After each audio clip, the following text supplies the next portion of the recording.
ठीक है, यहाँ से उठा लें। इसके बाद हम चेक करेंगे, अगर हुआ तो फिर आपके खिलाफ कार्रवाई होगी। ठीक हो गया? ओके चलें। हाँ जी, होटल के किधर है ओनर, किधर है? ये बाहर आपने क्यों लगाए हुए हैं? दुकान आपकी वो है, ये सारा देखा आपने रास्ता जो है वो कवर किया हुआ है।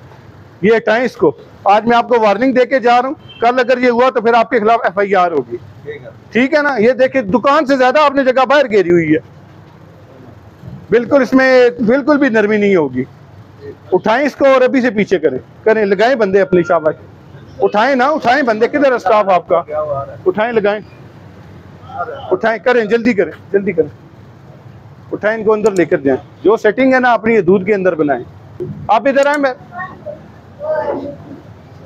आप ये देखें, यहाँ पे आप काम करते हैं, सिलेंडर लगाते हैं, आग लगाते हैं, यहाँ से पैदल लोग गुजरते हैं, उनको कोई ऑयल उन पे गिर सकता है, आग लग सकती है, कोई सिलेंडर ब्लास्ट हो सकता है।